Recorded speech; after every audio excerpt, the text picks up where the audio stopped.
to you. Show me just what I gotta do, and I'll give all the glory to you. Show me the way, show me the way, show me today, show me the way. Just keep saying, oh, till you bless me. Oh yeah, just resonate. You say that you'll be there to hear a sinner's prayer. I need you to show me just what I got. Show me the way. Show me the way. Show me today. Show me the way back to you. Show me just what I got. I know that I know that I know. Show me the way. Show me today. But if you think that just say back to you.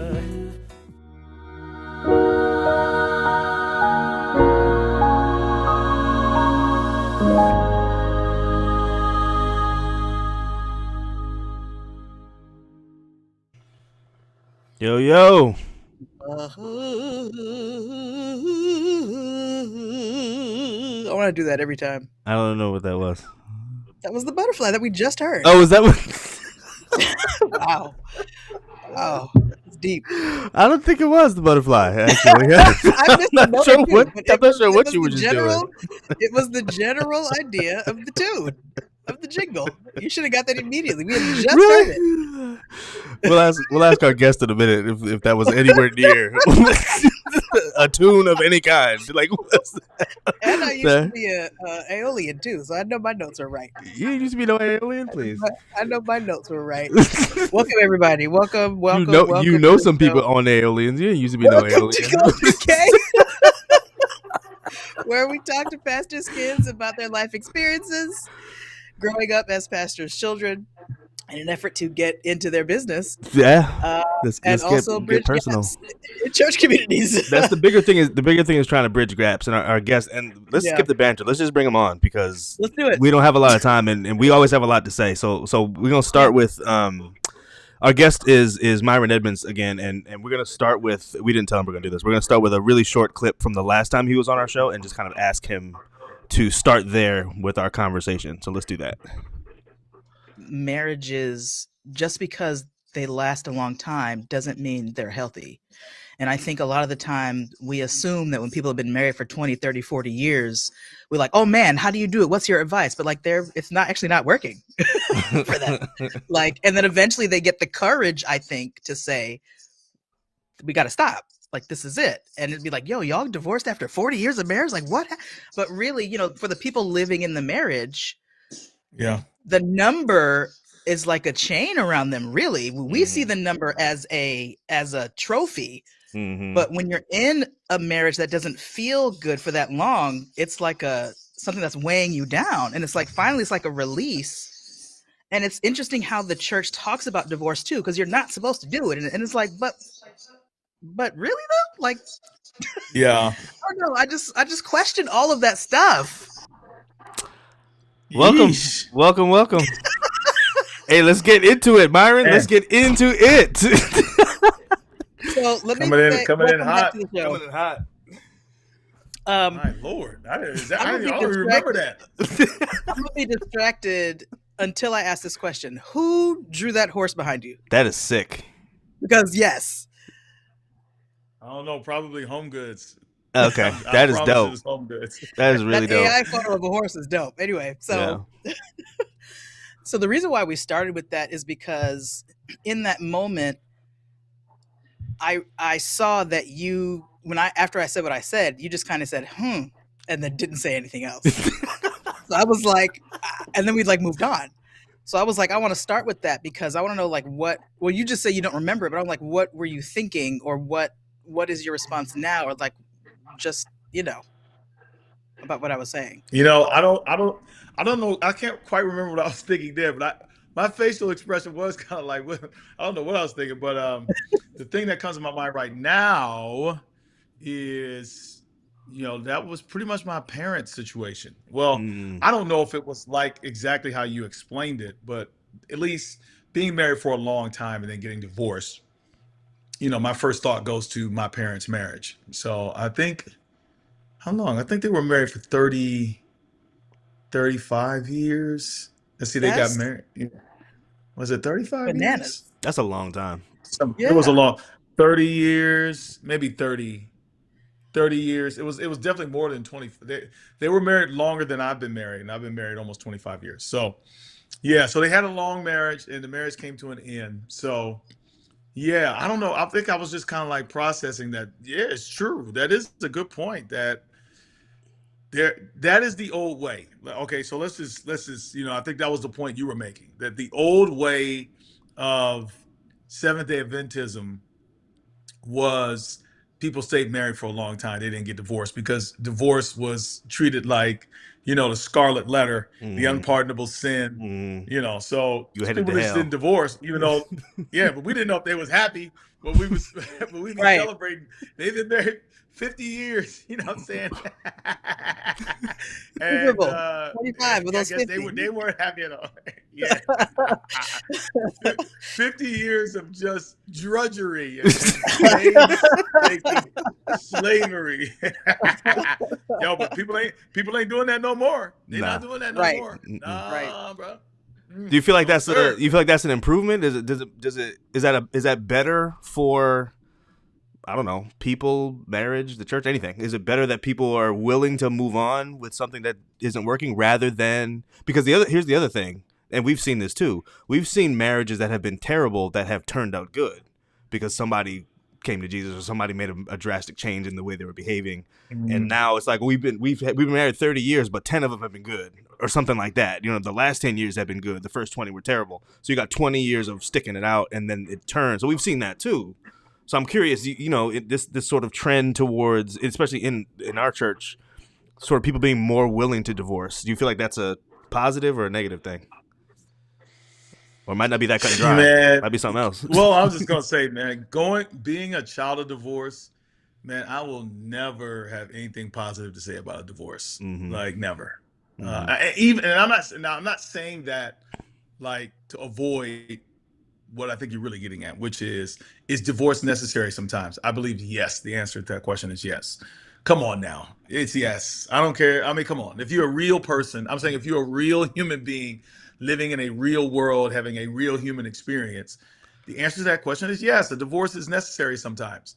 But I can't say it's a good thing though. Right.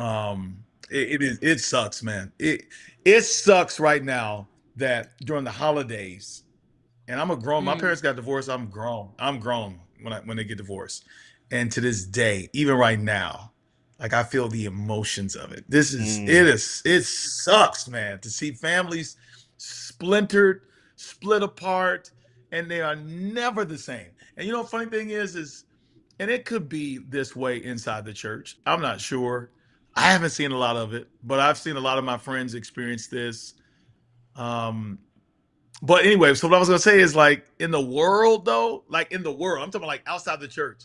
For whatever reason, they have figured out like how to get divorced, you know what I'm saying, and how to like, still be cool. They hanging out Right. at each other's houses. They still friends, but we just not supposed to be together. They've remarried. Their new spouses. They're cool with each other. I'm telling you, I've seen this so many times. I'm just like, I don't see this at all in the church. I mean, I've not seen these amicable like divorces where people are just still doing life. My family's not like that. There is a divide, in terms of, you know, my dad is not, he's here, my mom is here, and the two families, there's not a lot of, you know, we ain't going on cruises together. You know what I'm saying? So yeah, that sucks, man. It sucks. It sucks. It affects everybody. It affects the grandkids. It affects. I hate it, man. I hate to see. I hate to see it for anybody. I have a good friend of mine. He and his wife got divorced. He's a pastor, and recently he got engaged, and it's still hard for me to see. It's hard for me to see him with somebody else. Like Yeah. because Right. what happens is like when when somebody is married, is obviously I know they are the epicenter of whatever happens in that relationship, and then on the other concentric circles, the children, right, and then their parents, and then their siblings. Like those outer rings, they may not be in the epicenter, but that earthquake, it hits Right. everybody, bro. Right. Yeah. So yeah. Mm.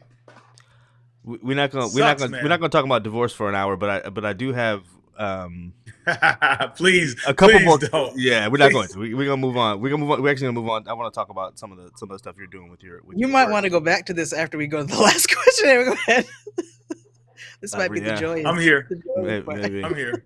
But the I have a so one of my mentors, somebody I really look up to. I won't say her name, but really powerful influence on my career as an educator and as a creative, actually.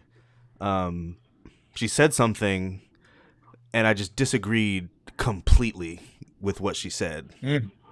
And those things always kind of they kind of mess with me a little bit because first of all, I don't agree with everything anyone says, right? So I have my own opinions. I don't agree with everything my dad said, but when it's somebody who is like kind of central to why I do my work and stuff like that, and they say something, and I'm just like I'm not vibing with that like at all, Anyway, so here's what she said. She basically, and I don't have a quote, but she basically said, when you're experiencing sort of trouble or difficulty with an organization, you don't question the brand. Don't bring it to the brand. So you got to uphold the brand pretty much above all the other things or whatever. And I personally don't agree with that. So I think sometimes the brand needs to be questioned. I think the brand needs to be, evaluated. Maybe might be a better word than questioned. Evaluate, right? So the brand isn't always right. So let's just say the brand is a church or a school or or an institution like marriage, right? So my perspective on it is, and I'm going to ask your perspective in a second, but my perspective on it is sometimes you should question, let's just say, the church, because the church has a mission, and it's possible for the church to be off mission. And if we're not questioning the church and we assume that the church is always doing the right thing, then we end up off mission. You know what I'm saying? So sometimes you should question, or the school. Like the school has a mission. The school has a goal. You know what I'm saying? So don't question, Paul Nixon University. I disagree. Question Paul Nixon University. That's the brand. Let's question it. You know what I'm saying? So what are your thoughts on that, on this idea of sort of holding the brand to almost like a standard of we shouldn't be messing with that, you know what I mean, versus kind of bringing the noise to them too? I don't know if that's a clear question. I'm trying to understand contextually what she's saying as to why she would say that, because your disagreement actually sounds logical to me. For example, the United States of America has a brand of Yes. life, liberty, the pursuit of happiness, Perfect example. diversity, Mhm. freedom. And what do you mean? Are we uphold? What does she mean to uphold that brand? I just say, yeah. Go ahead. I think she would say, and America's a good example. United States of America is a good example. I think Bad Bunny corrected all of us. The United Right. States of America, right? Not America, but the United States of America. Okay, so that's a good example, right? So Right. Right. It's possible for the United States to be operating incorrectly. It's possible for it to be doing things it shouldn't be doing. So from her perspective, she would say, if that's happening, we got to handle it quietly. We got to handle it, locally. We shouldn't bring the noise all the way to them, and we shouldn't speak out against the United States as a brand publicly.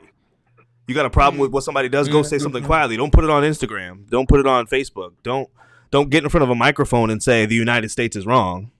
Don't question the brand. We got to do it quietly. We got to be, you know what I'm saying? That's kind of what she was saying. I just think it depends on your position. I do understand that to some extent. Like, for example, I put it like this. I think there's truth on both sides, and I'm not trying to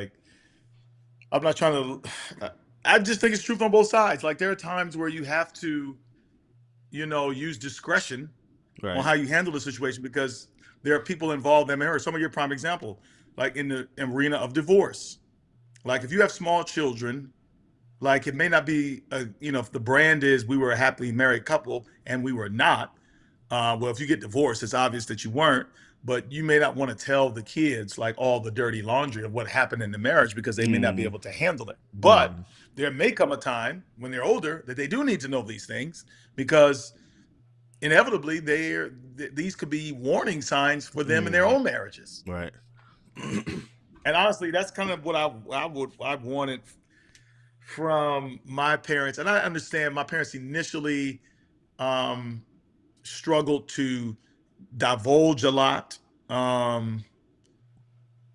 They kind of treat us, you guys are kids, it didn't matter how old we were. We had our own families and kids and everything, but no, seriously. And you know what? I kind of get that, but even still, it's kind of like, I think, and honestly, I think a lot of shame was involved. Let's just be real. Yeah. There was a lot of shame that was involved.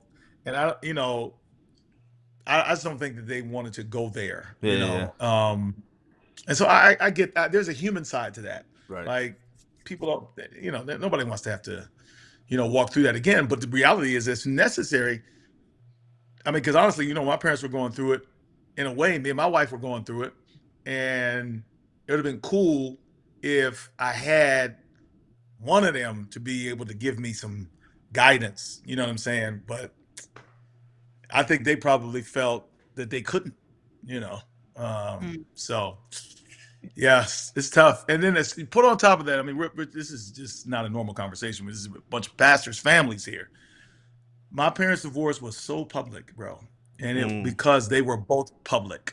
Yeah. My mom had a very public office working for the General Conference. My dad was a pastor who had a little name recognition in a very prestigious conference, even. So, if a rat passed gas, somebody was going to know about it, and you know what I'm saying? It's just, I mean, that's the only illustration I can come up with. I'm about to say, where'd you get that? Where'd you get that one from? That was. Hey, bro, that came off the dome, bro. That came off the dome. Bars. He's just spitting bars. So, I mean, when this type of stuff happens to a pastor's family, bro, that to me, it is amplified to the 100th power. I'm talking about the shame part of it. Yeah. You got human beings, forget their job. They're two human beings and they're going through life just like anybody else, but it's public. And their brand is, this is not supposed to happen to us. We're preaching and teaching and quote unquote modeling what the ideal family is supposed to be like. So when this happens, there's a lot of shame. This is why people wouldn't get divorced. Let's go back full circle. Right. People would not get divorced because avoid the embarrassment, the shame, bro. Yeah. Nobody wants to go through that. So then that makes me think, should we question community? Because how should a healthy spiritual community respond when there are members of the community who are breaking, like in front of your face? Like you see them breaking. People are talking about them breaking. How should a community respond? Because it sounds like the community responded through gossip and through shame in this case. And to me, in my mind, I'm like, but that's not what our community is supposed to do. You know what I'm saying? So then in what ways is the community broken? And how are we continuing to let it be broken? How can we fix it so that this stops? Because you know what I'm saying? Like, how can we fix this in the church? Because pastors in particular aren't allowed to be human beings, just like you're saying. When you're up front, when you have responsibility, you're not allowed to be a human. Let me not say it that way. You're allowed to be a human, but your community is going to abandon you. Yeah. You know what I'm saying? Like, you're not allowed to experience. You're not allowed to experience your life as a pastor. Well, not with empathy. You don't get empathy for it. You get shame for it. Yeah. And so then, what's the real problem?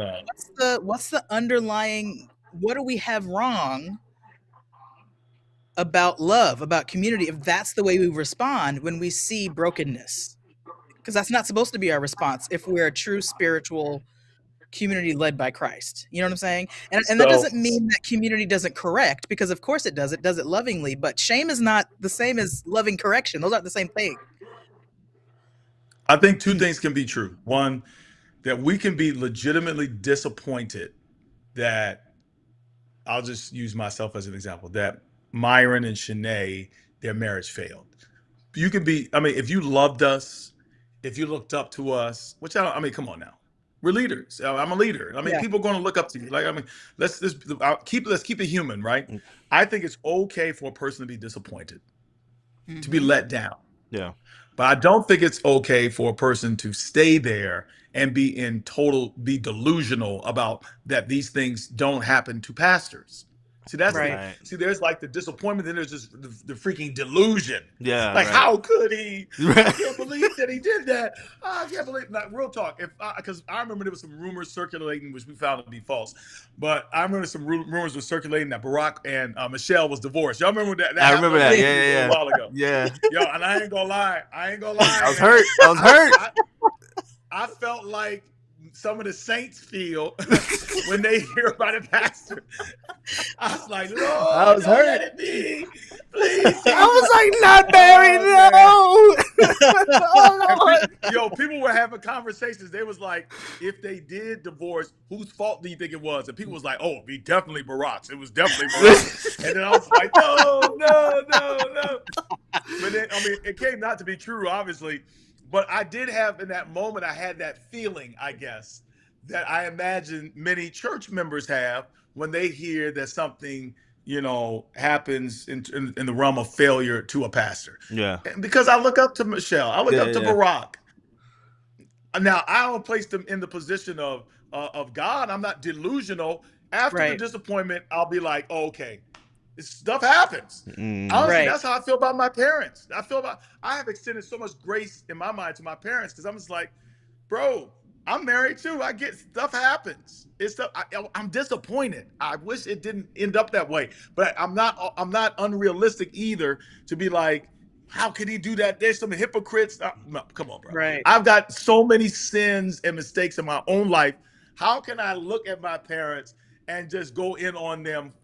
Because they had a failed marriage, bro. They need grace, because we're all trying to figure this thing out. So that's just me. That's It's a one lot of of delusional. It's a lot of delusional people out there, though. yeah, for real. Yeah, and that's We one need to change that, though. Well, I think that's Claire's question, right? How do we do that? Pastors, leadership. I think part of the problem is we have raised this standard like this, Right. because we want the respect of people, and then when Right. that joint works against us, then we want them to appreciate our humanity. Like, I'm not saying that, the Bible talks about how we respect leaders and all this type of stuff, and there's an expectation that comes with leadership, no doubt about it. Having said all of that, bro, like, pastors need to be more vulnerable. Pastors need to be more transparent.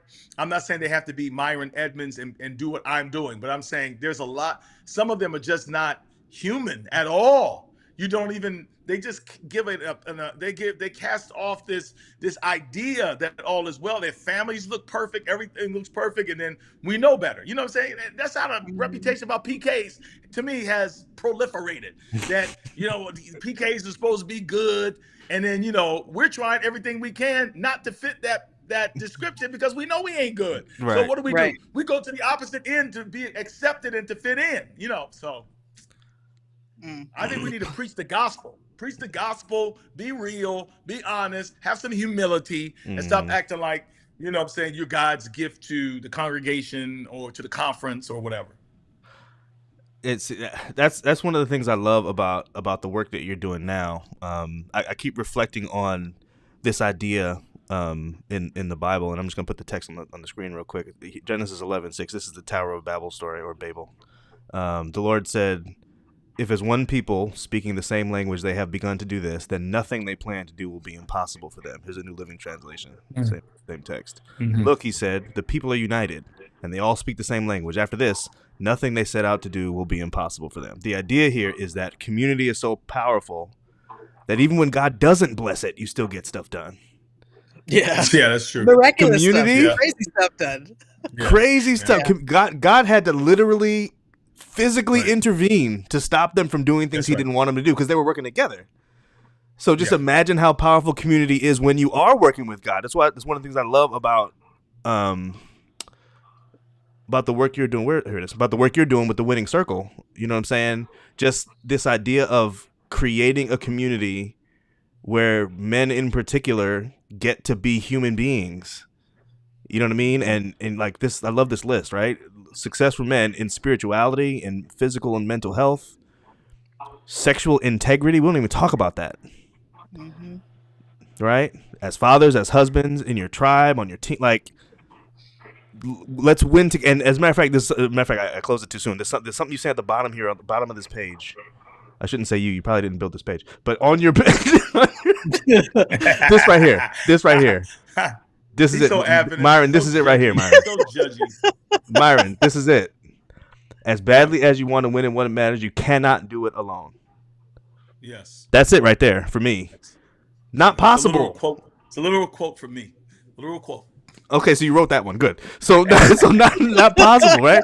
So again, I just love the idea of creating a space where we're not gonna celebrate failure, but we're gonna let you be a person. Right.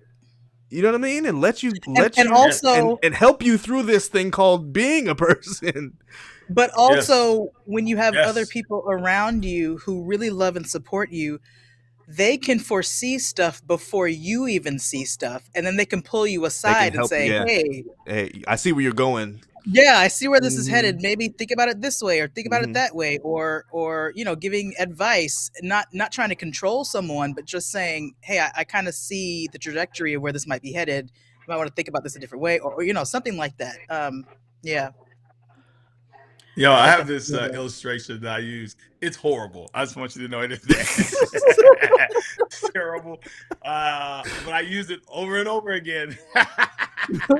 It's terrible though. Just about, to me, the effective community, right? So I don't know if you guys ever been on like a cruise, right? Or just even to the beach or whatever. It's like before you get on the cruise, you're looking in the mirror. Maybe you've picked out your swimming trunks or your bathing suit. And I know my wife goes through this a lot. And even me, I'm kind of like, dang, I just don't like my body. I mean, I'm gonna just wear a t-shirt, like to the pool or whatever. It's for whatever reason we're just very hard on ourselves, and I'm just looking at myself in the mirror. I'm just like, yeah, my body's not right for this cruise or whatever. So I get the most conservative swim attire possible. You know what I'm saying? So, and my wife especially, man, she's going through it, man. Like, no, I'm not wearing it. I'm not gonna wear it. I'm not gonna wear it. Yo, and then we get on the cruise ship. Say it's like Carnival, and we're on the Lido deck, right? And you go to the Lido deck, and and then the pool is popping, the DJ's playing, it's filled with calypso music, and everybody's got a drink, and it's that whole vibe, right? And all around the pool, there's not one model body. Not a single one. There's Not a nothing single but one. Zero. people literally do not care. They don't care. They don't care. They're out there. I mean, just proud of not being fit at all. I literally looked at my wife and I was just like, "Why are we doing this? Yeah. Look at this. They are celebrating themselves." And so I don't know. I told you it's not a good one. But the point I'm making is that's what community. That's what community does. That's Gives you what community confidence. does. It tells you I'm not that bad. Right. I'm not that bad. Yeah. Not that bad. I'm Yeah. not that bad, and it's okay. Ain't nobody Right. else tripping but me. Mm. I Right. mean, isolation makes you Yeah. overinflate Yeah. your flaws Self-image and all but that, when you yep. get around other people, man, the most successful transformation program in the world is AA. Yeah. And you go into AA. They don't use drugs, they don't use detox medicines, nothing. You go in there united around your failure. My Yeah. name is so and so, and I'm an alcoholic. Off rip. That's so. Yeah, the Lido Let's deck fight. taught me Let's that fight on together. Let's Carnival. fight against this thing together. Period. That's the whole Right. program. Let's fight it And together. at that point, you can't do it alone because you probably tried to do it alone for Right, the last you done decade, tried. and it's not working, obviously. So let me go try something else. Yeah, and then you get there and They realize say there's you're somebody there 90 who was trying for 20, 30 years. And I was like, Right, oh, my 10 exactly. years So not you get that there somebody bad. worse than you. Yeah. They say you are 95% likely to achieve a goal, experience a transformation if you meet with a designated group of people regularly. Mhm. Just that goes back to what you're saying, like when you unite with people and there's community. So, but let's go back to pastors' families. Yo, pastors' families, the loneliest people. Listen, when I was growing up, we had like community. I mean, because it was like camp pitch. You know, you remember that? You know what I'm saying? And all the PKs, we would be hanging together, and we were like family. And then what happens is over the years, I'm thinking, oh, Paul, you know what I'm saying? And Clarice, those are my people. We're like family. We call each other cousins almost. You know what I'm saying? That PK environment. And then you're assuming that your parents are just as close Right. when you're little. You're assuming that everybody likes everybody. When I was a Yeah. kid, I thought Yeah, all yeah. the pastors. And then as you grow older, you realize, man, these niggas don't like each other. You know, something happened. Nobody like nobody. Like some politics, a church move. Yeah. You know, and it's just like, dang. And so I realized, yo, how many of these families, pastoral families, they don't really have friends, community, or they've moved so much. Right. They can Right. never, I mean, kid or no kid. So that's why a lot of us have these insecurities. You know, we figured out how to be the life of the party because everywhere we go, we got to fit in. So we got to do something. It's just like, whew, nobody else goes. Only people I know who go through that's similar is military. Military, Right. yeah. Military brats go because every 4 years they, you know what I'm saying, they're gone. You know, but this is traumatic. Mm. Nothing, Claire? going We're gonna take a. What are the other? Go ahead. Yeah, go ahead. Go take a break. I was gonna take a quick commercial break. I thought Claire was gonna say something, but I'm. Because no? this commercial break that we're about to see is on brand with what we're talking about because it's about the power of That's right. community and how That's right. let's just play it. Yeah. We'll be right back with more from MyRon.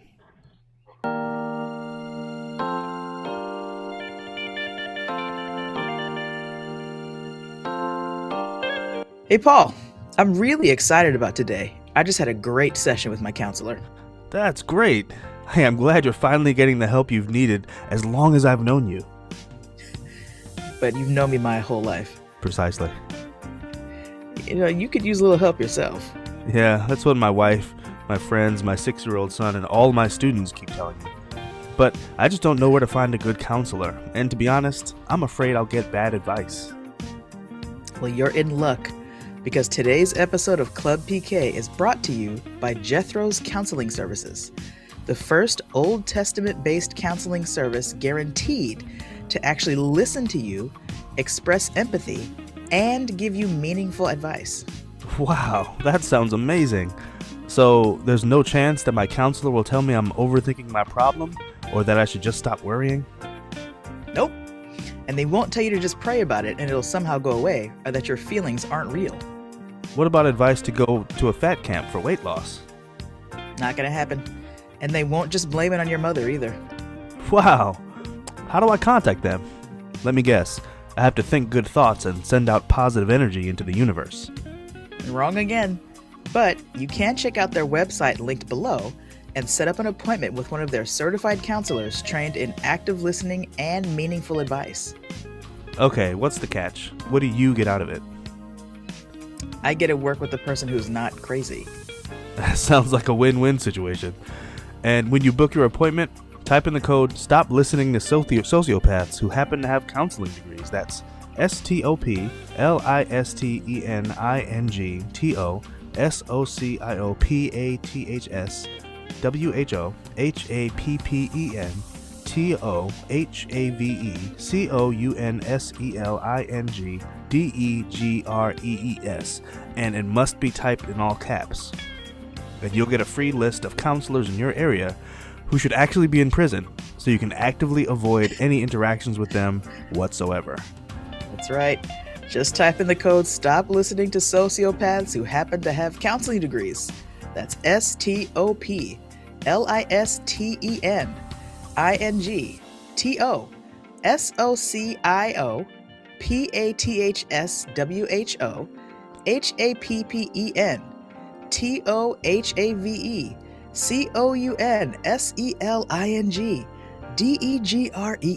and it must be typed in all caps, and you'll get a free list of counselors in your area who should actually be in prison, so you can actively avoid any interactions with them whatsoever. Jethro's Counseling Services. Stop trying to do too much with so little.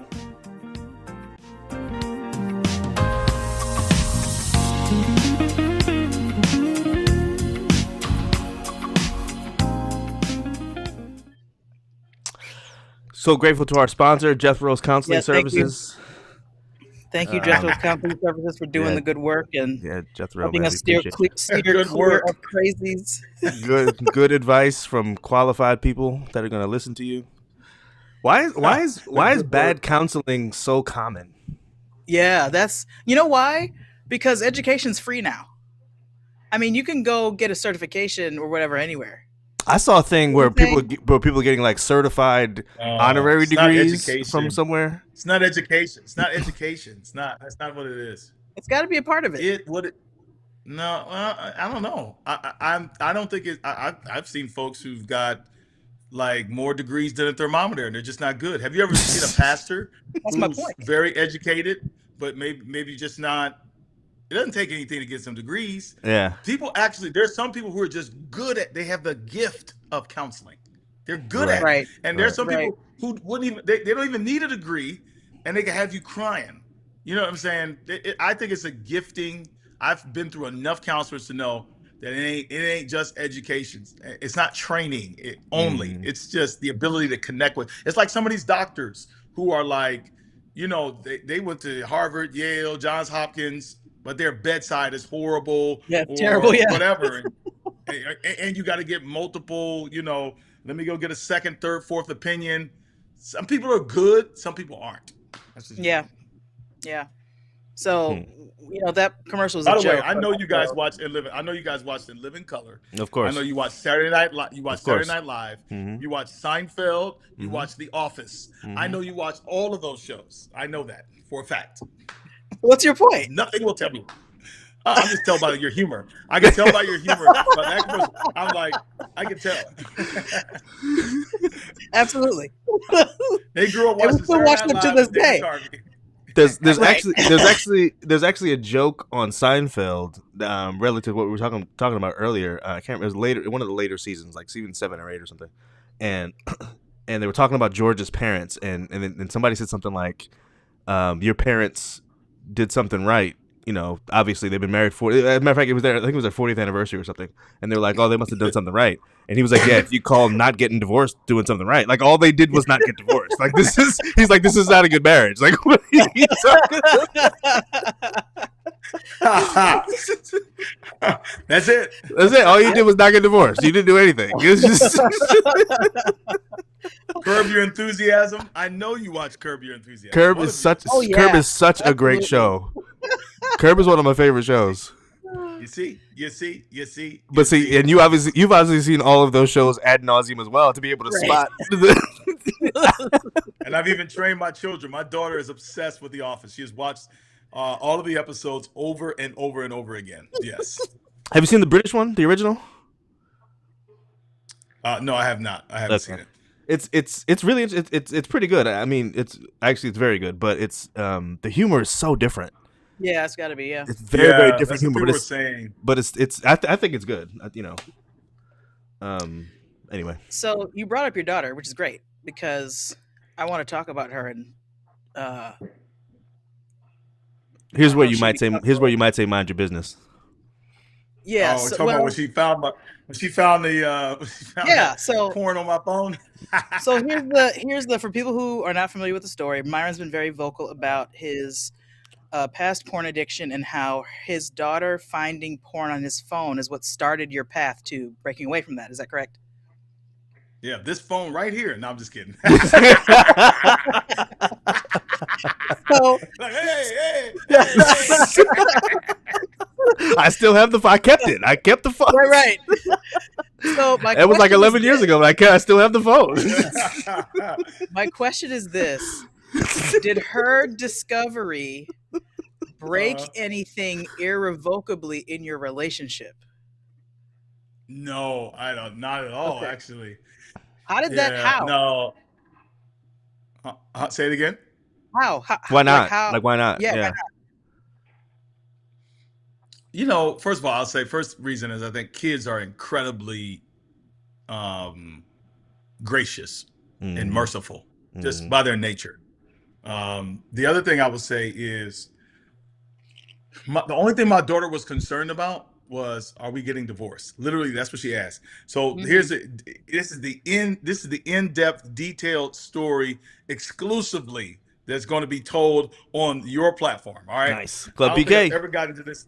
The only other place I've gotten this level of detail was in the winning circle. I mean, honestly, there's nothing. You know, it's not that salacious. But anyway, so bottom line is, I was laying next to my wife in bed, kind of like, chilling. I don't know if it was like a Sunday or whatever. And I'm kind of just like half asleep and she's on her phone or doing something. And so I hear my daughter come upstairs and somehow she got my phone and all I heard her say is, "Mommy, what's this on Daddy's phone?" That's what she did. So Snitched. apparently she typed the word P in the, little iPhone has like a little search. She was searching for something on my phone. Like you can like search on those. So she put the word P in the phone. That might be a little bit too much detail. But anyway, she put the letter P. Oh, the letter P, not even the word P. Yes. And it pulled up some stuff on the phone. And she followed the trail and she was horrified, of course. And so she went and told, she said, I said, well, you snitch? What, snitches get stitches? No, I'm just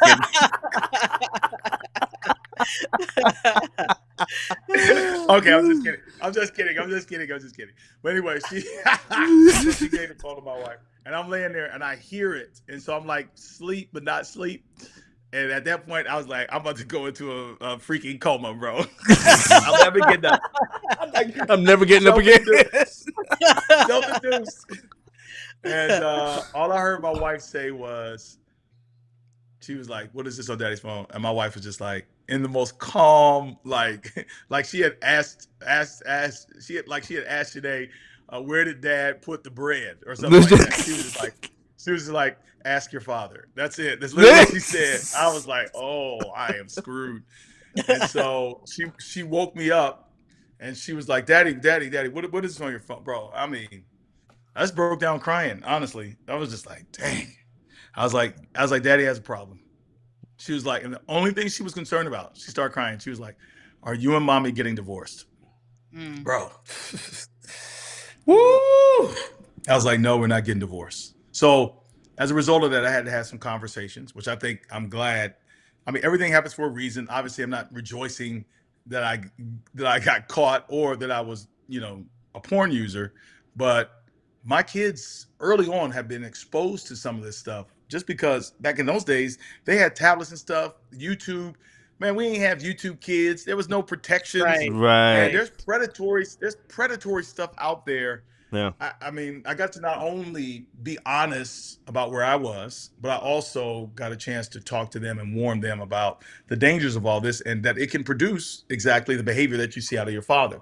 So anyway, no, my daughter, and the other reason is my daughter is like, she's a daddy's girl to the 10th power. We are so daggone close. Like, that chick rides for me. She works for me actually right now. She's in school, but she actually works for me. Yeah, she does like my social media stuff. We're like very, very close. If it were my son, it may have been a different response. You know what I'm saying? So, but yeah, God was gracious. I mean, if you are gonna get busted, I guess I got busted by the right one. Yeah. But bro, I tell people all the time that there was a blessing in getting busted. I don't know how much I mean, I was probably gonna get caught regardless. Um, but man, I think I saved my life. Be Mm, honest. So that's why I love that girl so much. mm, I mean, I know this may sound weird to some people. I think God used her to Mhm, help get my attention. You mm-hmm, know. So mm-hmm. mhm, yeah, yeah. mhm. I don't think I that's don't, weird at all. Um, that's also not the answer I thought you were gonna give. So I'm like Oh, pleasantly surprised.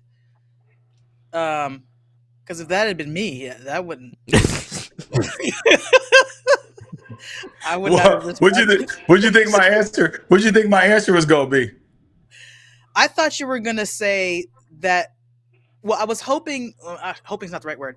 I thought you were gonna say it broke something, but you found a path to fixing it. So my next question would be like, okay, how did you fix it? But we never got there because it never Oh yeah, broke. yeah, yeah. I mean, we didn't get to that. We didn't get to that part, but yeah, for sure. I mean, when you get humiliated like that, I mean, it's like, yo, I need to get some help. Like, this is no joke. Now, I wish I could sit here and tell you that I never looked at porn after that. That's not true because normally that's not how it Mhm. works, especially when you're addicted to Right. anything. Exactly. Relapse is a part of recovery, but at least there was some light on it. There was more accountability involved, and my wife and I had open conversations about it. And my wife is amazing. Seriously. Yeah, I'm winning, man. I just married the right one, Mhm. and Mhm. she separated herself from it, mm, which was only a God thing that she would do that because some people would, I mean, wives probably would internalize it and see it as rejection or whatever. mm-hmm, But Right. I mm-hmm. think Yeah. she got it, and She then didn't see I it as think a as a result reflection of on her. yeah, yeah, yeah, yeah. No, she didn't. She maybe she did, but she didn't. She at least she didn't convey it to me. As a matter of fact, she said to me, and this was I had gotten I so that was me getting busted. But prior to that, so prior to that, I confessed to her that this was a struggle, and Mm, this was before my daughter busted me. So okay, this is a it what had I'm saying, already it wasn't it a had one already off, right? begun. Mm-hmm. Yeah, yeah, yeah. And I remember when I confessed to her, she was just like, yo, you're still a man of God. Literally, those are her words. I'm not, this is not a preacher's story. You know what I'm saying? Like, this is straight facts. And I was just like, it's crazy. So there was like a number of moments along the journey, but I think the most pivotal moment outside of that was when I like text a bunch of preacher friends of mine, and I was just like, it was about 20 of them, and I was like, yo, I'm struggling. But it wasn't just about porn. It was just like I'm struggling in a bunch of areas and I feel like I need community. I think I read something in the Bible or read a book somewhere. It was just like, you know, for like, I can't remember what it's. If you don't have community, you're gonna go to hell or something like that. I don't know. It felt like that, Anyway, so I was just like, I have a very soft heart. So like, if I'm seriously, man, I'm not. Man, if the Holy Ghost is moving, man, I'm gonna be the first one down at the altar for the Yeah. appeal. That I'm that guy. So I'm serious. Like, always been that way. You know what I'm saying? So um, yeah, so I text all these guys. It was about 20 guys, and I was like, "Yo, if any of you guys are struggling in any of these areas, like, and you feel like you need this, like, we pray together, support each other, something. Text me individually." Then like 12 guys text me, and then as a result of that, we started connecting and supporting and doing accountability. And I would say that was the genesis of the idea behind the winning circle. Wow. And I'm like, yo, community is the this is the Right. this is the secret sauce right here. Yeah. Right. Yeah. This is Yeah. what was missing in my life.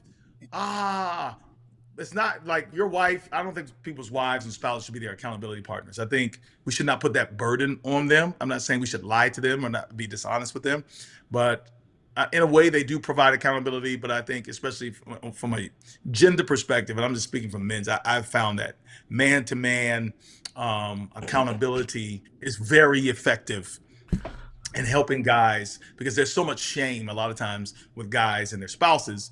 But when you have a community of Mm. men, the power of anything is the shame. And if we can get past the shame, we can be honest. And if we can be honest, then we can be free.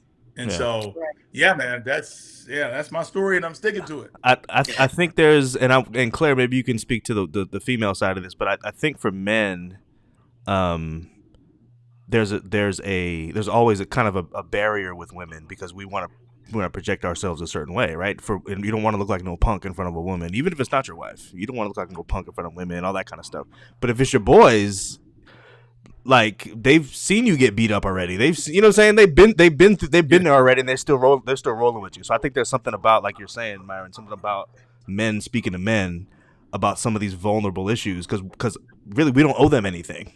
You know what I mean? And No. so it's like, you know, they don't have those expectations of us. You know, and I wonder if it's that way with women. Claire, like, are women more likely to be sort of that vulnerable and honest with other women rather than with men? I feel like for sure, but part of that is because society expects that of women and it doesn't expect it of men, that vulnerability. So I feel like Right. it's easier for us to be vulnerable because we're supposed to be. Right. So I Yep. never Facts. really heard messages. That's not true.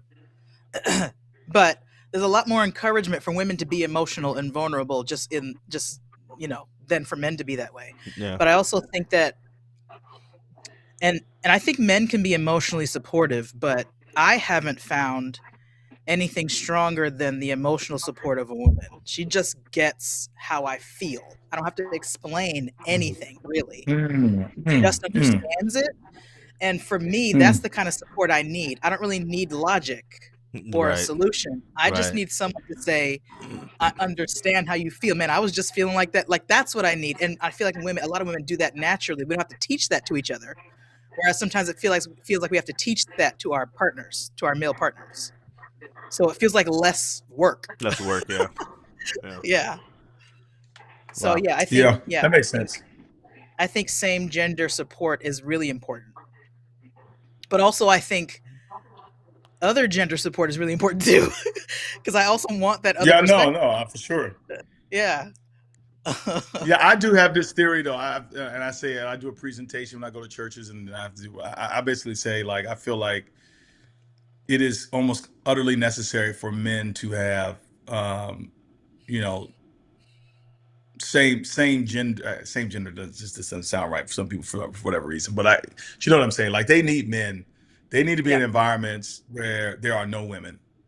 And the reason why is because most men have never had that kind of masculine affirmation, masculine intimacy, masculine safety. It's kind of foreign for men's circles, but it is absent in so many men's life. I'm gonna give a prime example. So I was talking to these guys. I was on their podcast. They're, you know, really big guys here in Atlanta, big podcast, and you know, real spiritual Christian brothers. And I was like, yo, what church y'all go to? They was like, we don't go to church. I was like, for real? I was like, y'all so biblical though. Y'all so, like, y'all don't go to church. It's like, nah. I was like, why don't you go to church? And he said, man, right now, he said, I'm a hoe, man.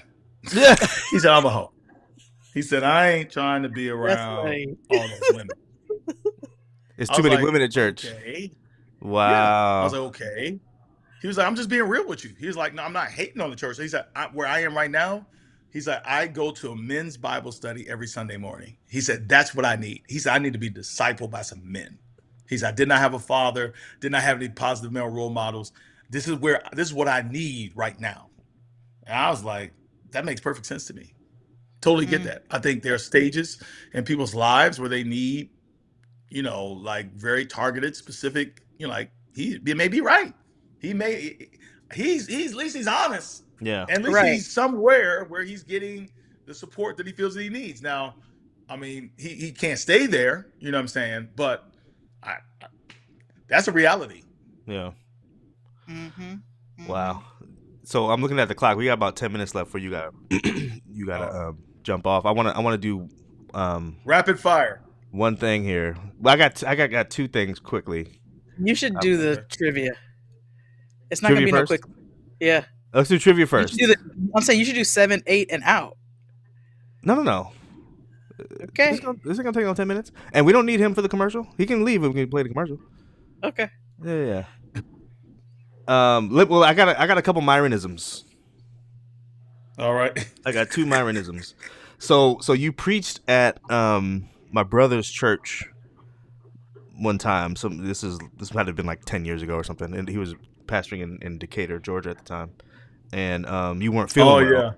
I don't know if you remember that. You weren't feeling well. So they brought out a chair and you sat down on the chair. Africa. Yeah. Yes. So I remember because afterwards you were all hype and you're like, yo, what are we doing tonight? All this kind of stuff. And Tiana, we weren't married. I don't think we were married yet. We were just dating at the time. Tiana was like, he's going to sleep. He ain't doing nothing. She was like, Myron always does this. He'd be all amped after a sermon. Like, I do this go to bed. And like an hour later, you were out for the night. So, but anyway, one of the things you said in that sermon, it's not even in my notes, but I just remember this. You said, if you don't like change, you're going to hell. I was like, wow, that is pretty drastic. That's pretty drastic. I mean, like that's some Myron right there, boy. I'll tell you, that's Myron talking. Because, but anyway, and then I repeated it to you. Where's the line? Where's the line, though? But so sometime later, it wasn't even that much later. It was maybe 2 weeks later, maybe a month later, something like that. You were preaching somewhere else, and we weren't there, but we were watching online or something. And I texted you as soon as you got off stage, or and I said, because you said something in that sermon that reminded me of that line of the you're going to hell line, and I texted you. Basically, I repeated the line to you, and you were like, "Did I say that?" I was like, "This dude don't even remember." There's no question there. It's just funny. I got no question. It's just I thought that was funny. One more. Don't So like change, you're going to hell. Yeah. Wow. One more. This one goes way back. So when we were in college, and Myron is significantly older than I am, but this guy. But our time when we were in college, right? Our time in undergrad did overlap, so we were in school at the same time, at the same place at Oakwood, obviously, and we were actually on USM together. So you were vice president. Were you president or vice president? Yep. You were vice president. So Deb was president. You were vice, and I was president of the Senate. I was president of the Senate. So that's what it was. I was the one who ran the Senate. Yeah, because I was a senator. That's why. Yeah. That's why I was. I think I was a freshman senator or something. And I remember we're in this meeting, and there's all these people there, and people trying to be all all official and stuff like that. I was 17, when I started college. I don't know nothing. And I remember you used the phrase lethargic complacency. And 30 years later, I remember this like vividly. You were talking about the way the student body was just kind of operating, and you were like, "We're acting like it's all good, and we can just do whatever we want." And there's this lethargic complacency on campus, and I want to just target it and make sure we're trying to help people live better lives. Understand they're trying to become these better people. Blah blah blah. That phrase lethargic complacency has always just stuck with me throughout my whole life. Like that was impressive. Yeah, impressive. Yeah. I know you don't remember that either, but I remember that one. But you have a way of phrasing, and I know you know this already, obviously, because what you do for a living. But you have a way of phrasing things that it sticks. You know what I mean? Just the phrasing sticks. And sometimes because that idea, that's not a new idea. The idea that people are just being lazy about how they're living, that's not a new idea. But the way you said it, it just put it in it's such a phrasing that it just stuck with me, and it's something I can just kind of draw on and be like, let me not be lethargically complacent. You know what I mean? Like I can, even as an adult. I'm glad you're impressed, because it sounds like a Clarice, what do you call it when you? It's redundancy. It sounds redundant. It sounds redundant to me. It sounds like I'm trying to flex as a young man. Just we were in college. You probably were trying to flex. Sinead might have been in the room. You weren't married yet. You know what I'm saying? You might have been trying to show off a little bit. That's possible. Like lethargy and complacency are the exact same thing. Right? Loser. Who says that? It's like the same thing. Yeah. So yeah, those my two Myronisms. And who's the loser? And who's the loser who thinks it's awesome? Yeah, right. Right. That shaped my life, man. That shaped the rest of my life. And you're like, man, that was some throwaway nonsense, man. Shoot. I'm being like, oh shoot, like, I'm waiting for you to call me for your next book. I just want to read it. Like, yo, but I'm editing. I just want to read it. The next book is going to be entitled "Lethargic Complacency." Yes, let me edit it. Let me edit it. That's funny. All right. So we're about out of time. Let me do this trivia question. And I'll let Claire have the last word here. Here you go. Random trivia. I know you're into sports. Huh? No, go ahead. You don't have a last word? Mm-mm. Oh, come up with something while I'm asking this question. So I know you're into sports. I don't know if you're into the Winter Olympics. Are you into the Winter Olympics at all? Not, but I do know there's a black girl out there who's doing the speed skating, right? Okay. Or a black guy. You don't even know if it's a male or female. All right. So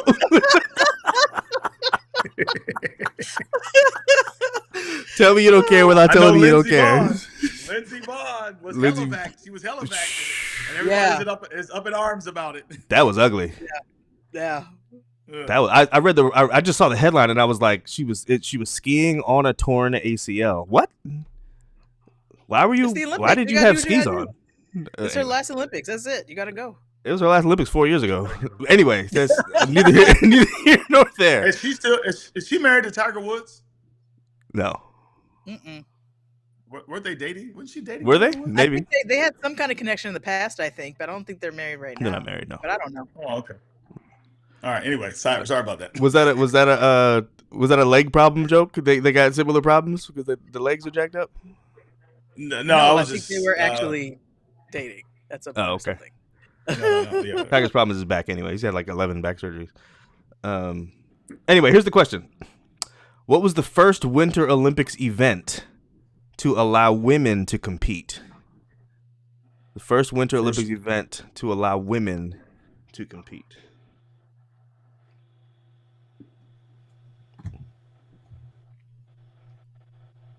Sledding. Sledding. Interesting. Why sledding? The bobsledding. Do women do No. that now? Why did you pick bobsledding? I'm just Yeah. He's like, no. Not the bobsled. You know when they're laying on Yeah, top that's of the bobsled. sled and Yeah, that's bobsled. Yeah. Seinfeld would say that's not even a sled. It's just Bob. It's just, Oh, he pointed his toes. He's a tremendous just a athlete. human being.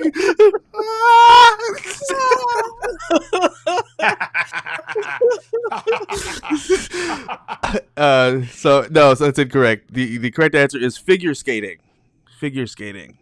What an idiot. Well, I was That's the other thing. I was gonna give a clue. I was gonna say it should have been it should have been like only women. Like I don't know why men were ever doing that, but I know all they do is just showcase the women the whole time. right.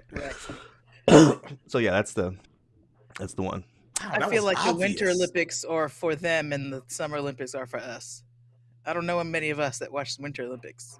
Although either. curling is dope. Curling is curling is interesting. Yes, curling is dope. It Anyway, just the whole trying. I don't get the whole. It makes no sense. It's a Canadian game. Why is it even in the list? MyRon, thank you so much for joining us again on Club PK. Thank you for your Appreciate it. transparency always. Thank you for your sense of humor. Thank you for your personality. Thank your family for letting us borrow you for an hour. We appreciate all the things. And when we have a Club PK event, you're going to be one of the first ones that we invite because sure. it's going to be fun. I'm down for that. Down for that. Hey, y'all need to get Al Johnson on here. Al Johnson. Al or Julian Johnson. I know Julian. I don't think I know Al. I know Julian. Oh, Al is his brother. Oh, okay. Get him, Al, Julian, and Fab on there at the same time. I know Fab It will too. be As a matter of fact, I epic. saw Fab 2 days ago. They're all, they're all brothers and sisters. I mean, they're all brothers. do it. Their sister is Jeannie. But Right. yeah, oh man, we talk all the time about this. All the time. About getting together as PKs? No, just about PK life. Oh. Send us their yeah. deets. I know. I We'll contact them. Okay. I can catch. You have I got Fab's number. Oh, okay. Yeah. I can Yeah. help him out. Awesome. Yeah. Thank you, viewers, for joining us. Again, we're going to show one more commercial, and then we will see you guys on the next episode. Have a great rest of the week. Peace. Bye.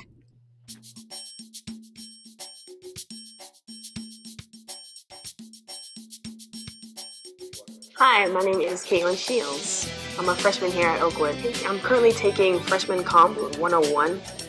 and that's the book that we're using in class. So we're currently on chapter 1, The Essence of God. And I was like, you know what, let me actually read the book. And I started, and I'm genuinely hooked. I don't even read books, and the fact that I'm genuinely like on the edge of my seat with this book about God is blowing my mind.